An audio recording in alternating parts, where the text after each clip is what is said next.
Abusia concerning a helicopter crash no. They said ye ensem etwitwagu. Obia ede ne nsem de eba, obia ede ne nsusuye de na ede eba abonten. Na abusia for ye papa sofo Mensah Otabil. Aba abonten aba beka ensem bi. Na abusia ode ne nsem no ede atudwa no. Magana fo bebre na so akere o ma adwen e wo ne nsem na okan no. Na mempesam kasa wo ne pese ye koko tie nsem aba betudwa sisi am no e kasai.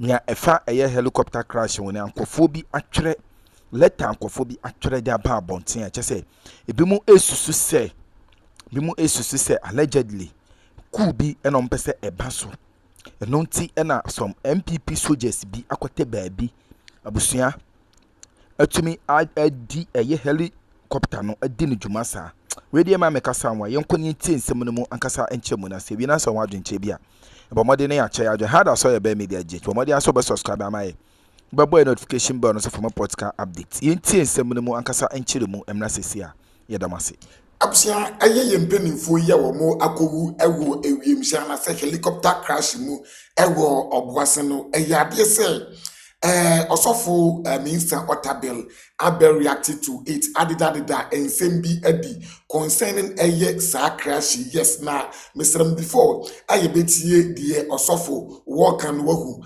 mepa mchaw yen redi adie bi e okase emdra ye ba ye behwe die ekonyina ene die Osofo Mensah Otabil wo edi ema yen of communication,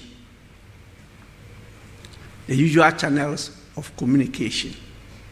There's a lot of discussions that go outside the plenary sessions by the leaders of the House to try and always build consensus. And so sometimes as speakers, we are put on the spot when you are presiding, because there's some language that are used that you may not even want it to be on record. And you have to work on it. And you have to work on it with the leaders. And so at the end of the day, what you record is not the Hansard. It's what is approved by the House. That is the Hansard. You may disagree with it, but that is not your document. It's the document of the House.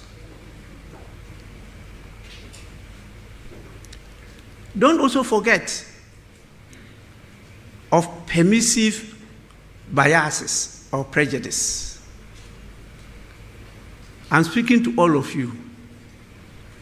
If I tell each and every one of you now to repeat what I've said, you repeat it in different ways. Influenced by our own perceptions, understanding, norms, and culture, everything, tradition, everything affects what we hear and understand. And so it's important we go by the law. And this was one of the areas that I disagree with the minority leader when he had a case against the Speaker of Parliament in the Supreme Court. That reference they were using was not an approved version of the House. But that was definitely a document from one of you in the House. The courts will not know that. They will not know. And so the work you do is so essential to life, not just democracy, because people depend wholly on it to take decisions. And it's so, so important for you to go through all this, particularly in today's challenging times. Today's challenging times. And that is why the team of your conference is so essential. Charting the future of Parliament, charting the future of Hansard, embracing innovation and technology for enhanced parliamentary reporting in Africa is very, very important. So today, we are at a very, very crucial period in the evolution of parliamentary reporting. And my colleagues have drawn your attention to all that, including the opportunities and the threats.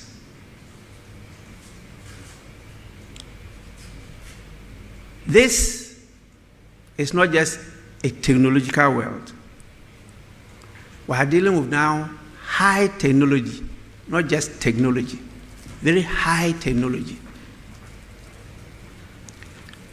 Every day you read a lot of material.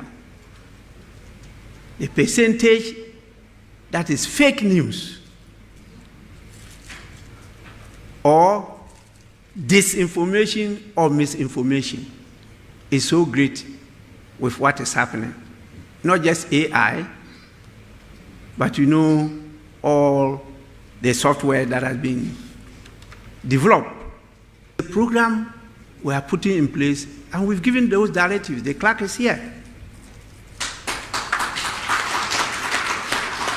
That on trips, on capacity building, whatever we do, you should be involved.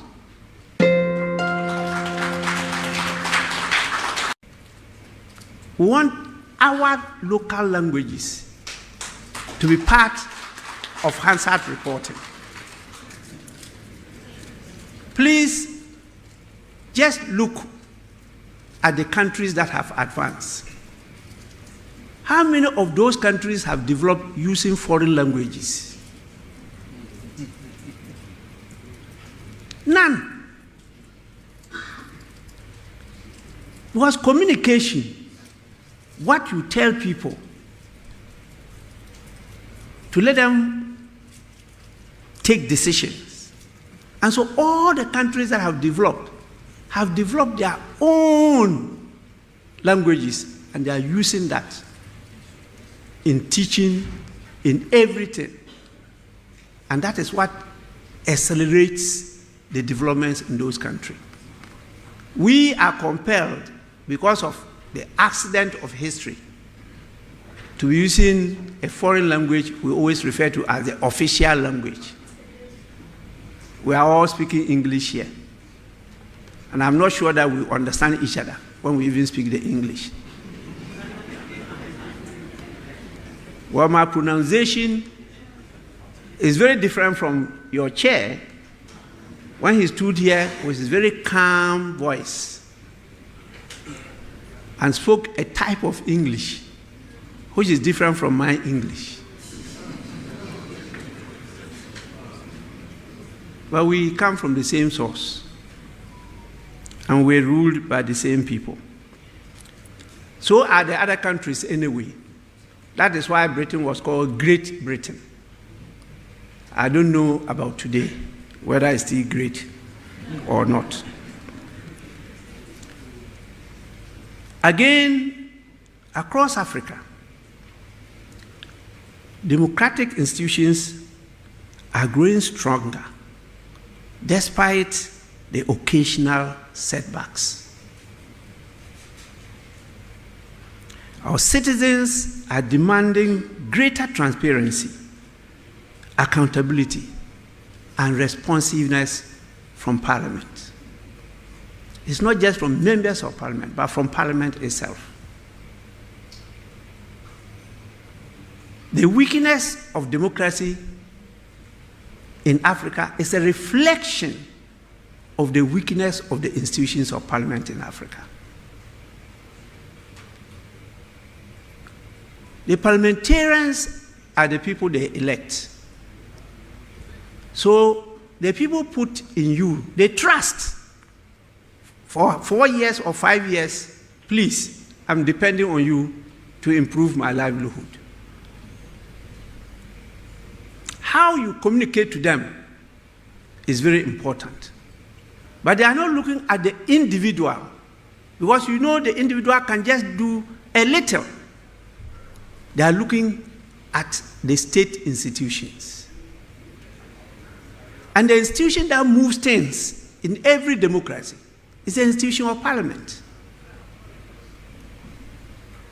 Unfortunately, we've been along the wrong path. And so many Africans are still caught up and looking up to the executive. But it's what we decide that they implement. They execute what we decide.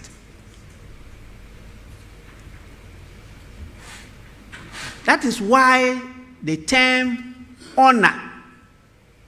honorable, was bestowed on the members of parliament. These days, any appointee is called honorable. I don't know who gave them that honor. The appointing authorities? No. It's when the people elect you, they honor you, they assess you, and they think that you are worthy of their trust. They repose that in you, and they give you a code